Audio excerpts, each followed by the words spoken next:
Et vraiment, comme il disait que j'ai mon style, vraiment, c'est particulier, quoi. Ouais, tu es doué dans ton domaine. Voilà. Donc, ils étaient derrière moi. Ils voulaient que moi, je les enseignais. Je les ai dit non, je ne suis pas ici. Les gens s'appellent Simpa Simpa. Ils ne savent pas l'origine de Simpa, d'où ça vient. J'ai forcé les Napolitains pour mettre les patins à roulettes. J'étais les premiers à acheter les patins inline.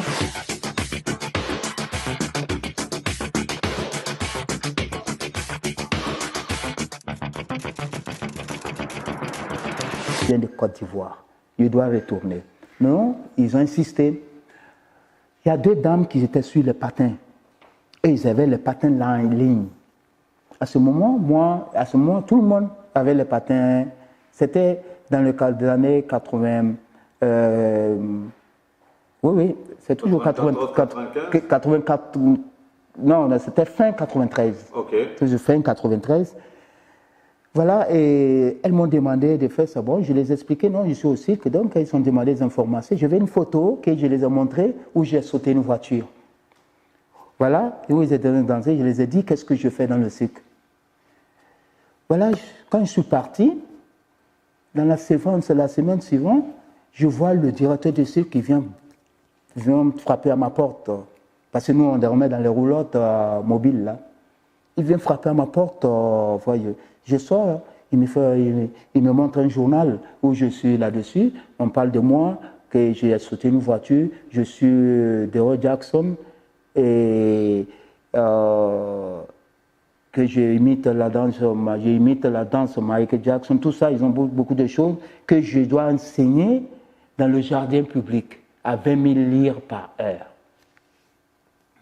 Moi, mais je suis resté comme ça. Tu n'en revenais pas au fait. Oui, ce sont ces dames-là, les dames en question, c'était des journalistes? Oui, c'est des journalistes. Ok, donc ce sont elles qui ont pris l'initiative de faire un article sur toi et relater un peu comment est-ce que tu vivais dans le cirque, comment est-ce que tous tes exploits, tout ce que tu faisais. Oui. Et elles ont voulu que tu enseignes, on va dire, le patinage. Le patinage, voilà. Oui. Et là, en ce moment, tu te décides d'enseigner le patinage. Comment ça se passe? Oui, ben c'est là, bon... il n'y avait rien à faire. Bon, moi, j'ai profité de ça et j'ai tapé là fort. Hein.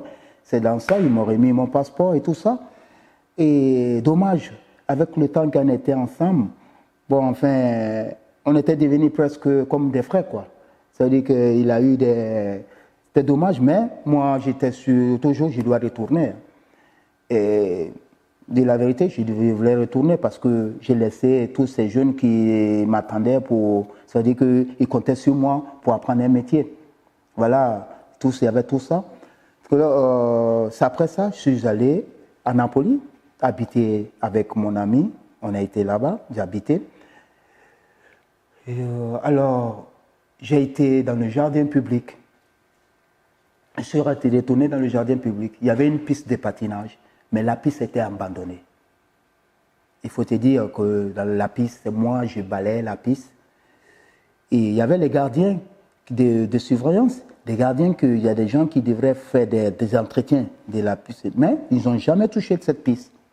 Mais quand je suis venu faire entretien de cette piste, je me suis mis là-bas.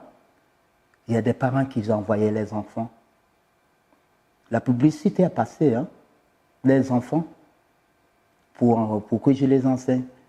Mais à chaque fois que je mettais les patins à roulettes, je patinais, je me trouvais pas mal de jeunes, des parents, et les gens venaient partout pour venir assister comment je patine. Au point où tu te retrouves on va dire, enseigner le patinage à de nombreux enfants, à de nombreux jeunes Italiens qui aujourd'hui, comme tu me l'as confié hier, sont devenus aujourd'hui des avocats, des diplomates, enfin des personnalités, au point où tu te retrouves aussi à être certifié entraîneur de patinage à la Fédération italienne de patinage. Oui, au début, j'ai commencé comme ça.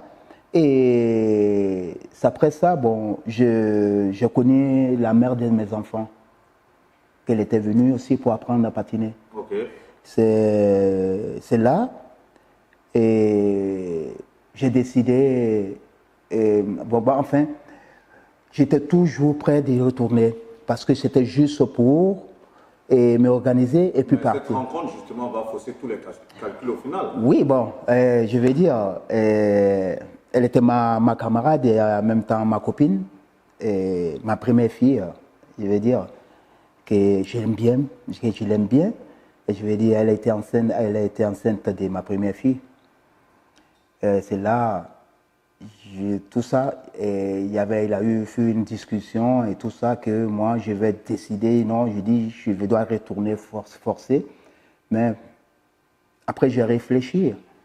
Je me suis dit, voilà, partout dans le monde entier, je vais jamais arrêter de réfléchir, parce que une femme qui est enceinte de moi, donc partout dans le monde, ça va, je ne serai pas à l'aise.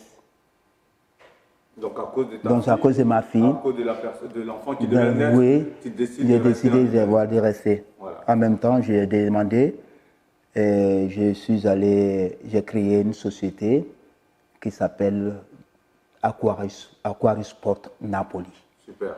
Voilà, cette société a été première dans toutes les catégories. On était freestyle, course, hockey.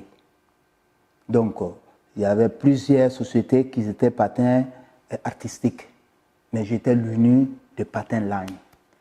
Donc, j'ai forcé les Napolitains pour mettre les patins en roulette. J'étais les premiers à acheter les patins inline, et c'est sorti, avec tout ce temps, c'est sorti dans les années 76 à Napoli. C'était sorti avant, mais à Napoli, ça arrivait dans les années 76. J'ai commencé à changer les patins et mettre, moi-même, j'étais le premier à mettre les patins inline pour faire les démonstrations. Et en même temps, il a eu le boom des patinages, où la mairie de Napoli nous invitait à plusieurs points. Chaque mairie m'invitait pour faire les manifestations avec mes élèves. Mes premiers élèves que j'ai eus, et ces élèves-là, et aujourd'hui, ils sont des avocats, des juges. Moi-même, mon propre avocat, c'était mes élèves. Donc, c'est à partir de ma société, je suis allé faire suivi des cours à la Fédération italienne, où, à part que j'étais le champion régional, champion provincial, et je tiens encore mon titre. Tant qu'il n'existe pas une autre société de patinage de course à Napoli, je serai toujours en tête. Bravo, voilà. Jackson. En tout cas, malgré des débuts très très difficiles, tu as pu t'insérer dans la société italienne, au point où tu deviens aujourd'hui une référence absolument dans le domaine du patinage en Italie. Mais est-ce que tu es prêt? Parce que tu es peu connu en Côte d'Ivoire, c'est dommage, parce que tu as une expertise. Est-ce que tu serais prêt à mettre cette expertise-là à l'actif de la fédération, à l'actif du moins du ministère des Sports en Côte d'Ivoire, pour pouvoir relancer le patinage? Toi, tu as connu le patinage très tôt. Tu parlais tout à l'heure du patinage, de l'Hôtel Ivoire, de pas mal de choses aujourd'hui qui ont disparu. Est-ce que tu serais prêt à aller aider le ministère des Sports pour relancer la pratique du patinage en Côte d'Ivoire? Oui, si je le fais en Italie, pourquoi pas en Côte d'Ivoire? Voilà, et je suis resté en Côte d'Ivoire parce qu'en Italie, je pense que c'est le destin qui m'a... Voilà. Sinon, j'ai tout fait pour retourner et tout ça. Et vous savez, dans la vie, chacun son projet. Hein. Bon, aujourd'hui, mes enfants, ils sont plus des enfants, ils sont plus les petits enfants. C'est-à-dire, il y a la première, elle a 25 ans, le deuxième est 23 ans, la dernière avait, qu'on appelle, à 12 ans. C'est-à-dire qu'avec ma première femme, nous avons eu des divorces, on a été divorcés. La deuxième, la maman de la deuxième, on n'a pas marié, mais nous en sommes toujours ensemble, vous voyez. Et avec cette histoire de divorce, ça m'a pris trop du temps. Ça m'a pris trop du temps. Je suis parmi, je vais dire, et c'est pas seulement moi. Je ne dis pas que j'ai eu des divorces, mais mon histoire de divorce a pris 11 ans à la justice. Parce que avec tout ce que je vais faire, je suis resté en Italie à cause de mes enfants. Mais si la loi italienne dit que lorsque tu te sépares, tous les droits, c'est à la femme. Donc j'étais obligé de lutter pour que j'aie les mêmes droits. Voilà pourquoi j'ai eu tout dans 11 ans à la justice. Ça n'a pas été facile. Un avocat contre 5 avocats. Mais je n'ai rien perdu. Mais avec ça, le patinage à Napoli, j'ai toujours tenu ça. Et jusqu'au présent, je tiens encore. Aujourd'hui, ça devient une histoire, comme les Napolitains disent. Et les choses historiques ne touchaient pas aux choses historiques. Parce que j'ai eu pas mal, j'ai eu des histoires avec la police municipale. Et quelqu'un qui a décidé, un officier qui a décidé, un inspecteur de la police municipale qui a décidé que les autorisations que j'ai, que ça lui, il est contre ça. Et il est contre ça. Il voulait éliminer parce que moi j'ai une structure à l'intérieur de ce jardin public qui a été autorisé par tous les grands parcs de Napoli et d'exploiter cette piste, c'est-à-dire que mais tu as gagné ce procès au final? J'ai gagné le procès. Okay. Le juge, j'ai été appelé même au ministère, c'est comme on appelle à la mairie centrale, que comme on appelle le responsable du sport, qu'ils m'ont accueilli et pour me demander des excuses des comportements comme on appelle les collègues. Et c'est là le commandant qui m'ont convoqué. Ils m'ont dit que voilà, ils ont avoué que les choses historiques ne doivent pas être touchées. Super. En tout cas, tu restes dans l'histoire du patinage en Italie, à Napoli plus précisément, tu restes une référence. Oui. Nous, on en est très très fiers en tant qu'Ivoiriens. Et ce qui est intéressant, c'est que tu es prêt à mettre toute cette expertise à l'actif donc du ministère des Sports en Côte d'Ivoire. On en est très heureux également. Mais parallèlement au patinage, tu es un passionné de musique. Parle-nous un peu de cela. Oui, comme je vous ai dit depuis le début, mon enfance, mes parents étaient déjà promoteurs de musique folklorique. Et voilà que moi, j'ai commencé depuis à bas âge.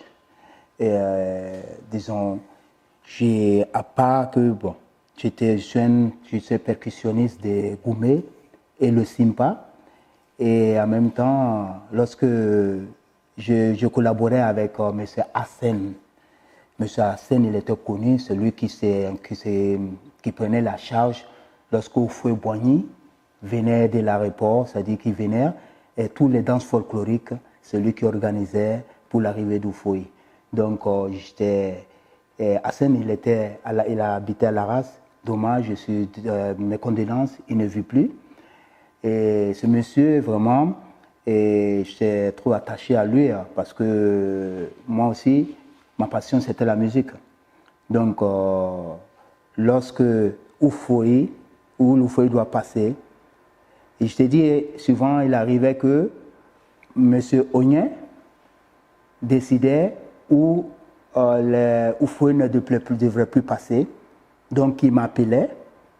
Et sur moi, j'étais toujours présent. Il m'appelait pour déplacer les danses. Voilà. Avec cette pension et tout ça, comme je vous ai dit, moi, j'ai créé, avant de venir ici, j'ai mis Simpa Junior en place. Parce que les seniors, ils ont fait pour eux. Ils sont fatigués. Moi, j'ai mis Simpa Junior. Pendant ce temps, vous connaissez les frères Keïta? Oui. Les frères Keïta à Trècheville. Avec Ismaël Isaac. Justement, avant qu'ils vont avec Ismaël Isaac, voilà, je suis Ouseni et Lassine. Ouseni, mes condoléances. Et les deux frères Keïta, j'étais leur entraîneur de percussion. Ah, super. Voilà. Donc, à partir de là, ils sont allés avec Ismaël Isaac. Et en phase de. Comment on appelle? Parce que Ismaël, les frères Keïta, nous avons fait scout ensemble. À partir des scouts, on s'est connus et ils ont voulu apprendre à jouer la percussion de Simpa. Et en même temps que lorsqu'on a fait ça, nous avons créé le Simpa Junior. Mais aujourd'hui, le Simpa Junior, qui marche aujourd'hui, la danse folklorique, qui est tout la Côte d'Ivoire. Maintenant, la personne qui est en tête de ça, il s'appelle Aruna Simpa. Et toi, parallèlement, moi, au-delà de Simpa, oui, vas-y. Moi, avant de venir ici en Italie, j'ai demandé l'autorisation au président de Simpa, qui s'appelle Ibrahim Touré, qui m'a autorisé. Nous avons signé à la mairie et j'ai l'autorisation pour exploiter le Simpa partout dans le monde entier.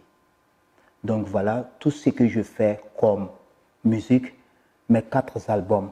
Le premier album s'appelle Simpa, Tribal Simpa. Et j'ai fait le Simpa décalé. Le premier album à King Production en Côte d'Ivoire, ça s'appelle Simpa décalé, 2008. Et Simpa Love, Simpa World et Simpa décalé encore en Italie. Donc voilà pourquoi tous mes albums portent le nom Simpa. Donc l'autre c'est folklorique, c'est moi au niveau musical et comme on appelle moderne. Voilà, c'est moi, je suis en tête. On voit que tu essaies de faire communiquer le Simpa et le coupé décalé. Donc forcément, c'est toi qui es le précurseur. C'est vrai qu'après, on a vu Ariel Chenet qui a fait aussi du Simpa, oui. Avec la sauce aussi coupée décalée. Oui. Toute cette petite polémique dont tu nous parlais en off, c'est clair que quand on le veut ou pas, tu es le précurseur. Oui. Mais qu'est-ce que ça t'a fait de voir ce garçon reprendre un peu, mettre le Simpa aussi en exergue à travers ses sonorités coupées décalées? Oui, voilà. Et depuis le temps, vous savez, avec le décalé coupé, vous voyez, bon, moi quand je suis allé en Côte d'Ivoire, et j'ai beaucoup lutté. C'est le moment les gens, le coupé décalé, et ils faisaient tous des coupés décalés. Moi, j'étais concentré sur mon Simpa décalé. J'ai cherché à créer ça. Je dis, avec le temps, c'est-à-dire, bon, vous savez, le passé, c'est-à-dire le source de la musique, de couper décalé et tout ça, même les pas des danses, ça vient quand même dans notre rythme musical.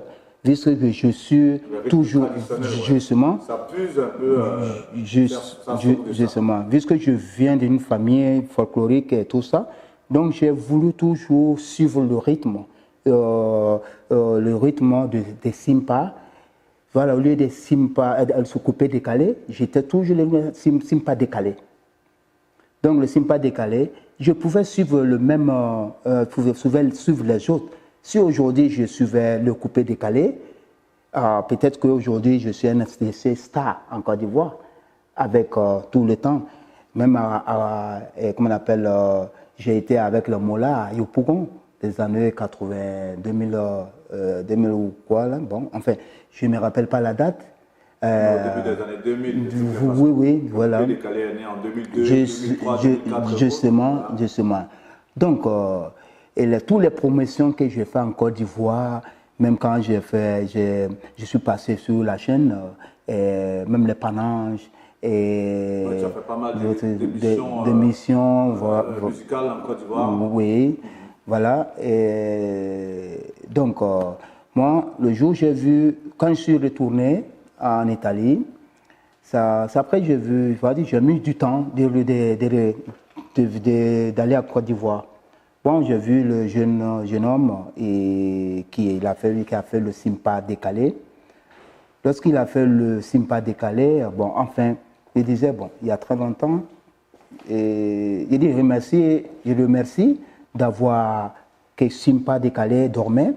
Bon, lui, il est venu, il a essayé de réveiller le Simpa décalé. J'ai même fait une vidéo pour lancer, j'ai venu lancer cette vidéo pour lui dire merci que mon Simpa décalé, que je pensais que c'était enterré, et le jeune Arié est venu, il a mis le paquet. Donc, ça m'a fait plaisir. Donc, après ça, je n'ai pas eu de retour.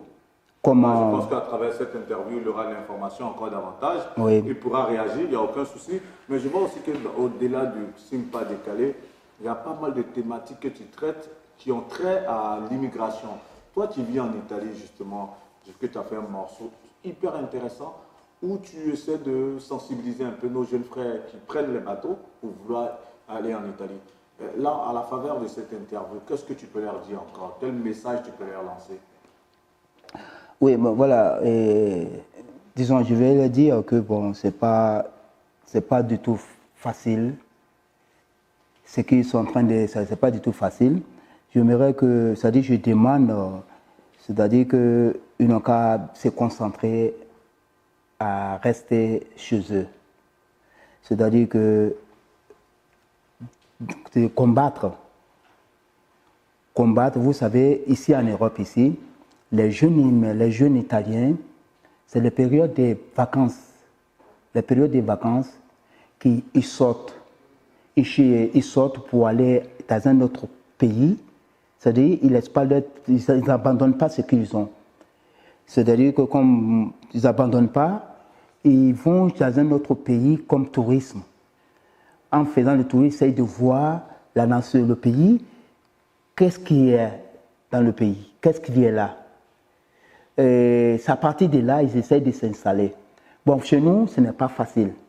Vous voyez? L'immigration, chez nous, ils imposent beaucoup de choses. Ils ne donnent pas c'est-à-dire que l'occasion aux jeunes de sortir. Ils ne donnent pas aux jeunes de sortir. Parce que j'ai vu beaucoup des immigrés qui sont aujourd'hui ici, se sont battus pour prendre le bateau, qu'ils ont risqué leur vie. Ils viennent et ils veulent retourner. Ouais. Ils n'ont pas de papiers, ils n'ont pas de papiers, ils ne sont pas intégrés. Ils sont là, ils ne savent pas où mettre la tête. En gros, tu encourages ceux qui sont au pays de rester au pays, oui. de s'informer davantage sur la vie en Europe, de sorte à pouvoir faire le meilleur choix, et qui est de rester sur place pour pouvoir développer. Oui, je vais dire que voilà, ils n'ont qu'à lutter pour créer quelque chose dans notre pays. Tout à fait. Vous voyez, l'Europe n'interdit personne. C'est-à-dire que c'est toi-même qui dois te conduire. C'est-à-dire, si tu as une activité bien assise, tu peux sortir quand tu veux. Tu peux demander une autorisation. C'est-à-dire que tu as tes affaires là-bas. Tu es concentré. Bon, si tu demandes ton autorisation, c'est-à-dire que si tu es bien placé chez toi, est-ce qu'ils vont t'interdire de venir en Europe? Pas du tout. Mais dans cette aventure quand même en Italie, au-delà de ce que tu sois très très expert, je le dis encore tantôt, dans le patinage, malgré ton boulot aussi dans le froid, tu as créé une langue qui surfe un peu sur le slang américain, l'argot américain, et qui vous a permis, cette langue-là, qui vous a permis de vous insérer. C'est quoi la langue en question? Parce que j'ai vu cela dans la presse. C'est quoi cette langue? Oui, ça s'appelle le Djoula américain.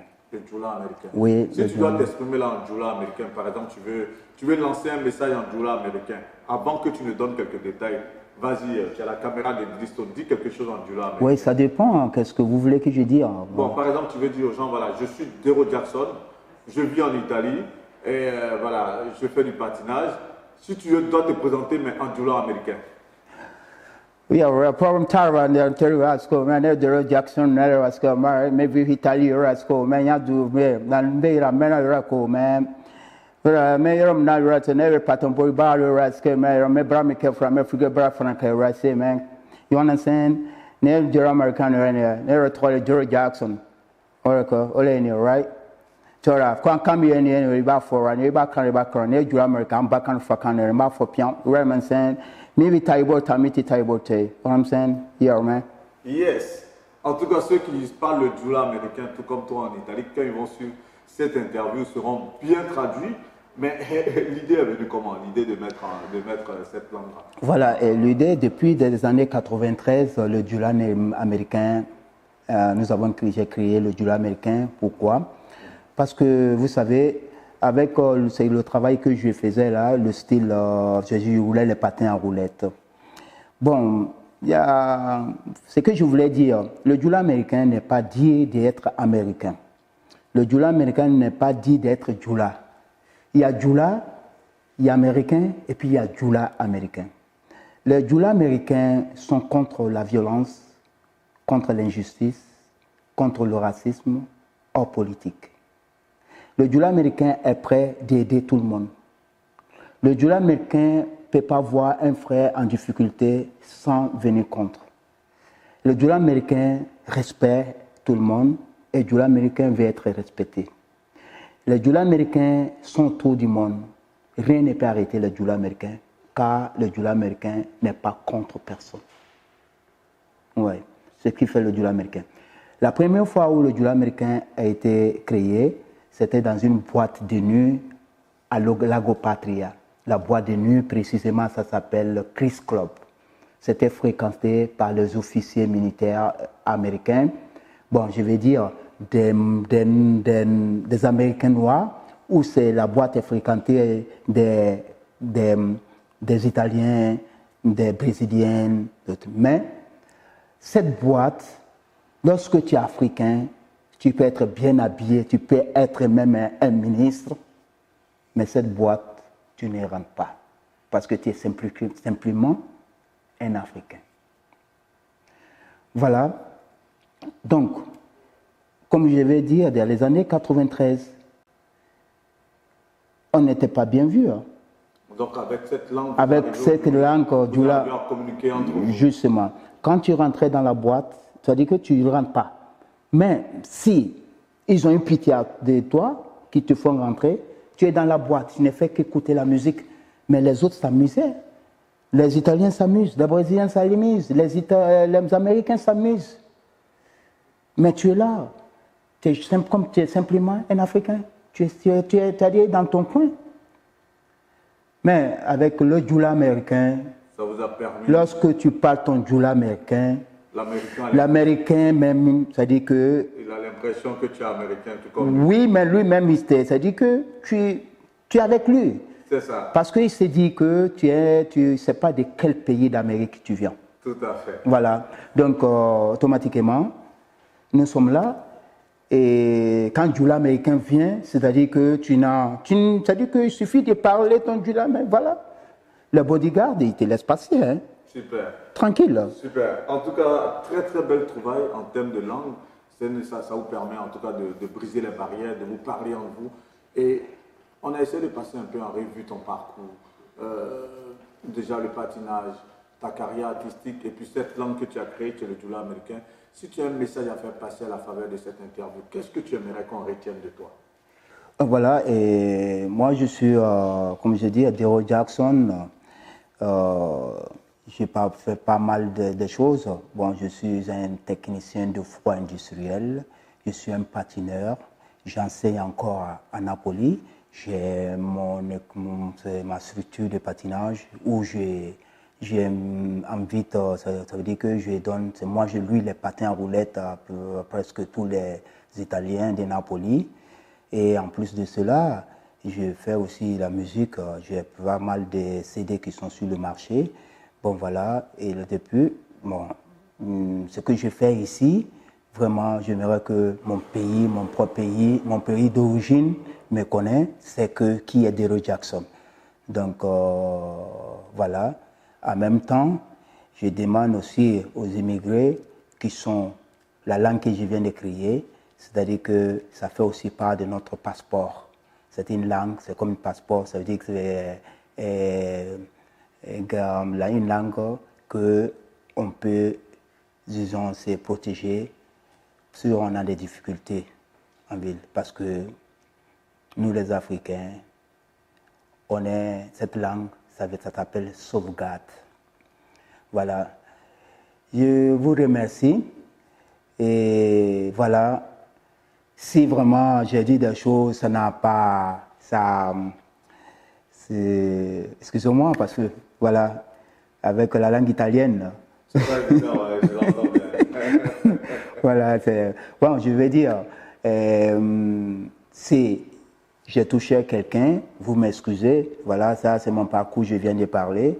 Il vient de parler qui est Dero Jackson, qu'est-ce que je veux faire.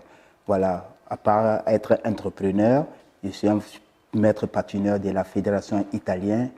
Voilà, je suis à Napoli, je fais mon travail de froid industriel. J'ai mon entreprise en Italie, en France et bientôt en Côte d'Ivoire. Dero Jackson, c'est tout un parcours inspirant.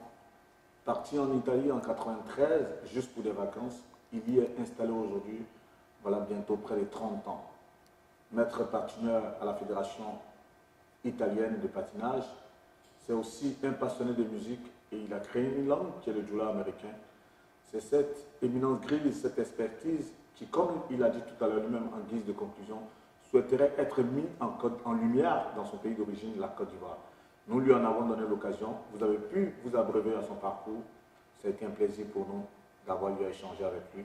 Merci de nous avoir suivis. Que Dieu vous garde. C'était Guillaume Vergès pour Actu People avec à la réalisation Mister Didi Stone, l'équipe de Chic Image, et à l'assistance Arnaud Koulia.